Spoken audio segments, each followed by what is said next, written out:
मेरे YouTube channel ज्ञान underscore share के सभी दर्शकों को मेरा सादर प्रणाम। मित्रों, हर रोज की भांति आज भी हम श्री कृष्ण भगवान का ध्यान करेंगे। आप भी मेरे साथ दोहराइए। ओम वसुदेवसुतं देवं कंसचाणूरमर्दनं देवकी परमानंदं कृष्णं वंदे जगद्गुरुम्। ओम यं ब्रह्मा वरुणेन्द्र रुद्रमरुतः स्तुवन्ति दिव्यैः स्तवैः वेदैः साङ्गपदक्रमोपनिषदैः गायन्ति यं सामगाः ध्यानावस्थितद्गतेन मनसा पश्यन्ति यं योगिनो यशान्तं न विदुषुर्गणा देवाय तस्मै नमः। ओम श्री परमात्मने नमः। मित्रों, हमने इससे पहली वीडियो में दूसरे अध्याय के 61वें श्लोक तक कवर किया था। अब हम 62वें श्लोक से प्रारंभ करेंगे। 62, 63 और 64 ये श्लोक बहुत ही महत्वपूर्ण है, क्योंकि इन श्लोकों में इंसान की बुद्धि कैसे नाश होती है, और बुद्धि का विनाश होने से बुद्धि का अर्थ है विवेक शक्ति। तो विवेक शक्ति कैसे नाश होती है और उसके नाश होने से इंसान का पतन कैसे होता है, वो सारा स्टेप बाय स्टेप प्रोसेस बताया गया है। हम में से बहुत से लोगों को क्रोध आता है और सब जानते हैं क्रोध नहीं आना चाहिए, क्योंकि क्रोध के वशीभूत होकर इंसान कई ऐसे कार्य करता है जो बाद में उसे पछतावा होता है। उसे पता होता है कि मुझे ऐसा नहीं करना चाहिए, इसको महसूस होता है, परंतु फिर भी वो उस पर नियंत्रण नहीं कर पाता, क्योंकि क्रोध आने के बाद उस पर आप नियंत्रण नहीं कर सकते। पर क्रोध का बीज कहाँ है, यदि आपको ये मालूम हो कि बीज कहाँ है और उस बीज को आप ना बोएं या वहीं पर आप जो है प्रिकॉशन लें, तो इस पर नियंत्रण पाया जा सकता है। इसलिए क्रोध को या कोई भी ऐसी पैशन है, भावना है, जिसके वशीभूत होकर आप काम करने लगते हैं, गलत काम कर बैठते हैं, तो उससे कैसे बचा जाए, इन तीनों श्लोकों में वो प्रोसेस बताया गया है। और इसलिए ये बहुत महत्वपूर्ण है। आप सबसे निवेदन है कि इनको बहुत ध्यानपूर्वक सुनिए, और इन 3 श्लोकों को विशेष रूप से मैं सबसे आग्रह करूँगा कि सबको याद होना चाहिए, और सब अपने परिवार में अपने बच्चों को, अपने पड़ोसियों को, अपने मित्रों को, अपने सहयोगियों को इन तीनों श्लोकों को जरूर याद कराएं। तो ये श्लोक इस प्रकार से है। ध्यायते विषयान पुंसः संगतेषुपजायते। जब हम किसी विषय पर ध्यान देते हैं, उस पर उसका चिंतन करते हैं, सांसारिक विषय का मेडिटेट करते हैं, तो क्या होता है? ध्यायते विषयान पुंसः संगतेषुपजायते। तो उस विषय से हमें संग हो जाता है, हमें आसक्ति हो जाती है, हमारी उसके प्रति लाइक्स डेवलप हो जाती है। उसके बाद क्या होता है? तो पहला स्टेप क्या हुआ कि यदि हम ध्यान देते रहेंगे तो उससे आज नहीं तो कल हमें आसक्ति हो जाएगी। तो इसलिए यदि हमें जिस रास्ते पर नहीं चलना है तो हमें उस पर ध्यान ही नहीं देना है, यहीं पर हमें चेक पॉइंट लगाना चाहिए। यदि आप यहाँ पर चेक पॉइंट नहीं लगाएंगे, इसका ध्यान नहीं रखेंगे, ये प्रिकॉशन नहीं लेंगे, तो इसके बाद में आपका कंट्रोल धीरे धीरे क्षीण होता चला जाएगा और आप कंट्रोल नहीं कर पाएंगे। तो पहला कदम क्या हुआ, पहला स्टेप क्या हुआ क्रोध आने का? ध्यायते विषयान पुंसः। हम किसी चीज़ पर, किसी विषय पर ध्यान देते हैं, चिंतन करते हैं। संगतेषुपजायते। सेकंड स्टेप क्या हुआ कि उस विषय से, उस चीज़ से हमें आसक्ति हो गई, और संग जब पैदा होने के बाद तीसरा स्टेप क्या हुआ? संगात संजायते कामः। कि जब संग हुआ, आसक्ति हुई, हमें वो चीज़ अच्छी लगने लगी, तो वो हमें उसे प्राप्त करने की कामना पैदा हो जाती है। संगात संजायते कामः। संग से कामना उत्पन्न होती है, और जब कामना उत्पन्न हुई और उस कामना की प्राप्ति में यदि हमें कोई बाधा दिखाई देगी, तो उस बाधा की वजह से हमें क्रोध आएगा। तो कामात् क्रोधो भी जायते। कामना से क्रोध पैदा होता है। क्रोधात् भवति सम्मोह। और जब क्रोध आया तो उसके बाद क्या हुआ? सम्मोह हुआ। सम्मोह क्या है? डिल्यूजन, कि हमें स्पष्ट दिखाई देना बंद हो गया, हमारे विवेक के सामने एक पर्दा आ गया। जो विवेक का अर्थ होता है कि हमें सत्य असत्य का, सही और गलत का हमें ज्ञान है, तो वो जो ज्ञान था वो हमारा ढक लिया गया, तो सम्मोह पैदा हो गया। सम्मोहात् स्मृति विभ्रमः। उसके बाद क्या हुआ? जो हमें स्मृति थी कि सही क्या है, गलत क्या है, वो स्मृति हमारी भ्रम हो गया, उसके बारे में कन्फ्यूजन हो गया। स्मृति विभ्रमः। स्मृति भंशात् बुद्धिनाशो। और स्मृति भंश होने के बाद में नेक्स्ट स्टेप क्या हुआ? जो हमारी निश्चयात्मक बुद्धि थी, जो हम करने निकले थे, जो हमने डिसाइड किया था, जो हमारी डिस्क्रिमिनेटरी पावर थी हमारी बुद्धि की, वो डिस्क्रिमिनेटिव पावर का हमारा डिस्ट्रक्शन हो गया, हमारा नाश हो गया उसका।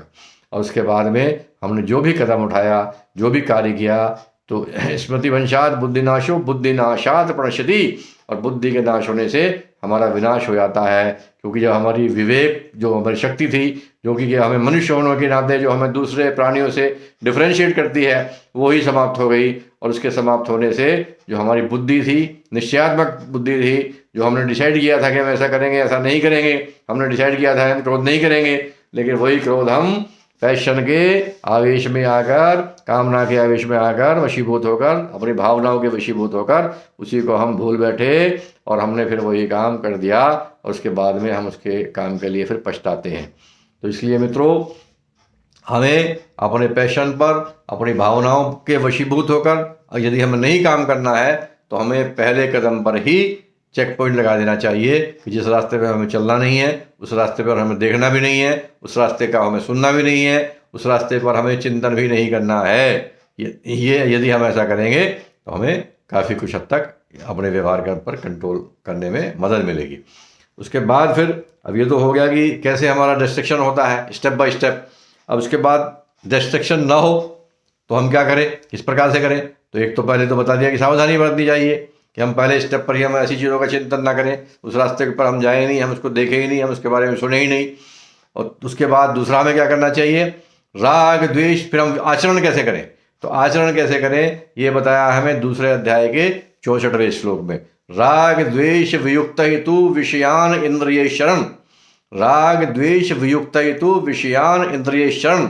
हर इंद्रिय का अपने विषय में राग होता है या द्वेष होता है। राग का मतलब लाइक और द्वेष का मतलब डिसलाइक। तो हम जो हर इंद्रिय का अपने विषय में, जैसे किसी का जीभ का है, जीभ आपकी एक इंद्रिय है, तो जीभ का कोई चीज़ आपको टेस्टी लगती है, कोई चीज़ आपको टेस्टी नहीं लगती है, तो वो लाइक जो टेस्टी लगती है उसमें आपका राग है, जो टेस्टी नहीं लगती है उसमें आपका द्वेष है। तो ये राग और द्वेष हर इंद्रिय का अपने अपने विषय में होते हैं। तो यदि तयोः न वशम् आगच्छेत्, दूसरी जगह पर एक श्लोक है, इंद्रियस्य इंद्रियार्थे राग द्वेष व्यवस्थितौ तयोः न वशम् आगच्छेत् तौ ही अश्य परिपंथिनौ। हर इंद्रिय का अपने विषय में राग और द्वेष होता है। हमें उन राग और द्वेष के वशीभूत नहीं होना चाहिए, हमें उन राग और द्वेष के वशीभूत होना नहीं चाहिए। क्यों, तौ ही अश्य परिपंथिनौ, वही हमारे रास्ते की कांटा है, वही हमारे रास्ते की बाधा है, वही हमारे सबसे बड़े दुश्मन है। तो फिर हमें कैसे करना चाहिए, दूसरे अध्याय का 64वां श्लोक, राग द्वेष वियुक्त हेतु, राग और द्वेष से रहित होकर इंद्रियां अपने विषयों में विचरण करें।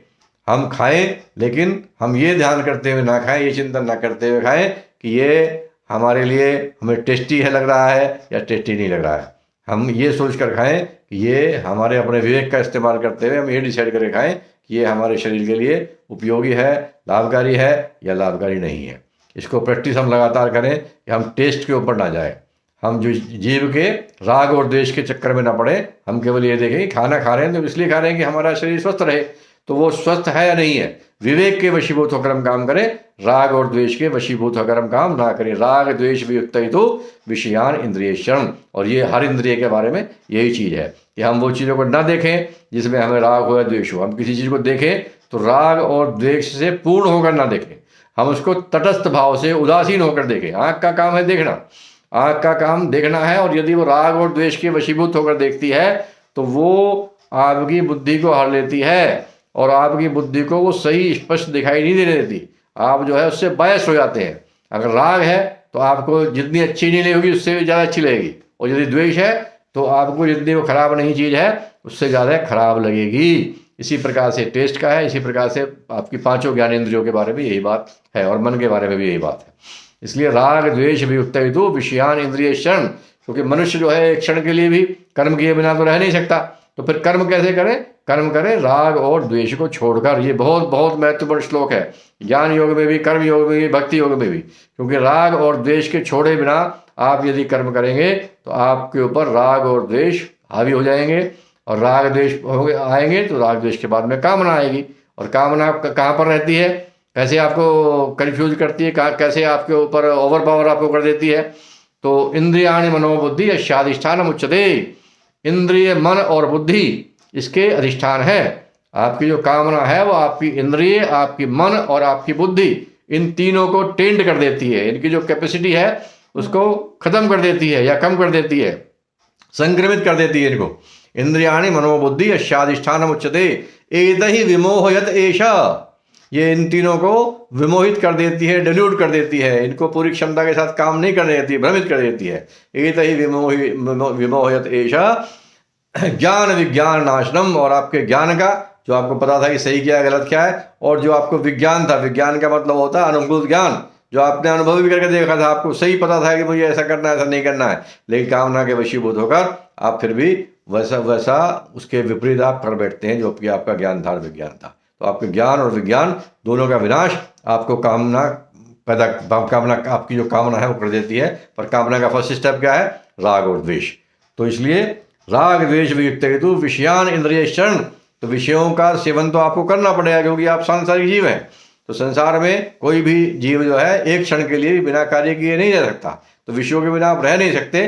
पर विषयों में जो डंक है, जो विषयों की जो हानिकारक जो चीज़ है, वो राग और द्वेष है। तो यदि आप राग द्वेष के उनको डंक को खत्म कर दें तो फिर वो आपको हानि नहीं पहुंचाते हैं, विषय हानि नहीं पहुंचा पाएंगे। तो राग द्वेष वियुक्त हेतु विषयान इंद्रिय शरण आत्मवश्यई विधेय आत्मा, और आत्मवश्यई का मतलब है कि आपकी इंद्रियां और मन आपके वश में है। आत्मवश्यई विधेय आत्मा, और आपका अंतःकरण भी आपके वश में है। आपका अंतःकरण का मतलब होता है मन बुद्धि अहंकार, ये चारों चीजें अंतःकरण में आती है। तो मन और बुद्धि और इंद्रियां सब यह आपके नियंत्रण में है। तो आत्मवश्यई विधेय आत्मा प्रसादम अधिगच्छति, तो जो इस प्रकार का होता है, जिसके मन, जिसकी बुद्धि, सब कुछ जिसके नियंत्रण में है, उसको जो वो कर्म करता है उससे उसके अंतःकरण में प्रसन्नता पैदा होती है। अगला श्लोक है प्रसादे सर्व दुखा नाम हानिरशोपजायते, और इस प्रसाद से मतलब प्रसन्नता से, जो अंतःकरण की प्रसन्नता से है, उससे प्रसादे सर्व दुखा नाम, जो अंतःकरण में जो सब दुख है जो आपको महसूस होते हैं, उन सब का विनाश हो जाता है। हानिरशोपजायते प्रसन्न चेतसो ह्याशु बुद्धि पर्यवतिष्ठते, और जो प्रसन्न चेतस है, जिसका अंतःकरण में प्रसन्नता है, उसकी बुद्धि बहुत शीघ्र निश्चयात्मका बुद्धि हो जाती है, परमात्मा में उसकी बुद्धि लग जाती है, क्योंकि वो सांसारिक विषयों से के राग द्वेष से निवृत्त हो गया है। तो इसलिए उसके अंदर जो है राग, सांसारिक विषयों की इम्पोर्टेंस खत्म हो जाती है, और इसलिए उसका ये साधन है कि राग द्वेष वियुक्त हेतु विषयानिंद्रियशरण आत्मवश्यई विधेय आत्मा प्रसादम अधिगच्छति। और उसके बाद प्रसाद से मतलब प्रसन्नता, अंतःकरण की प्रसन्नता आई, और प्रसन्नता आ गई तो प्रसन्नता की, अंतःकरण जब प्रसन्न हो गया तो अंतःकरण में जो दुख आपको महसूस हो रहा था वो सब खत्म हो गया। और जब सब खत्म हो गया और बाहर के विषयों के प्रति आपकी इंद्रियां मन भागते नहीं है, तो आपका जो मन है और आपका जो इंद्रियां हैं वो सब परमात्मा की सेवा में लग गई, परमात्मा के ध्यान में लग गई। और जो आपने निश्चित किया था बुद्धि से, वो बुद्धि भी आपकी निश्चयात्मक हो गई, क्योंकि अब उस बुद्धि के लिए परमात्मा के सिवा कुछ भी नहीं है। उसको समझ में आ गया कि ये सब बाहर की जो चीज़ें हैं, सब ये भ्रम है, सब माया है। नास्ति बुद्धि अयुक्तस्य न चायुक्तस्य भावना न चा भावयता शांति अशांतस्य कुतः सुखम, जिसकी न जीते हुए मन और इंद्रियों वाले पुरुष में निश्चयात्मका बुद्धि नहीं होती, जो अयुक्त है मतलब अर्थात जिसकी बुद्धि उसके नियंत्रण में नहीं है, जिसका अंतःकरण जिसका अंतःकरण उसके कंट्रोल में नहीं है। नास्ति बुद्धि अयुक्तस्य, जो अयुक्त है, न जीते हुए मन और इंद्रियों वाले पुरुष में निश्चयात्मका बुद्धि नहीं होती, उसका मन जो है ईश्वर में नहीं लग सकता। जो एक निश्चय किया था कि मनुष्य जीवन का जो परम लक्ष्य है वो परमात्मा की प्राप्ति है, ये जो निश्चयात्मक का बुद्धि थी, जिसने अपने इंद्रिय और मन को कंट्रोल नहीं किया है, उसके लिए संभव नहीं है। नास्ति बुद्धि युक्त से न चायुक्त से भावना, और जो अयुक्त है उसके अंदर भावना भी नहीं हो सकती कि वो ईश्वर प्राप्ति करेगा, ईश्वर में लगाएगा।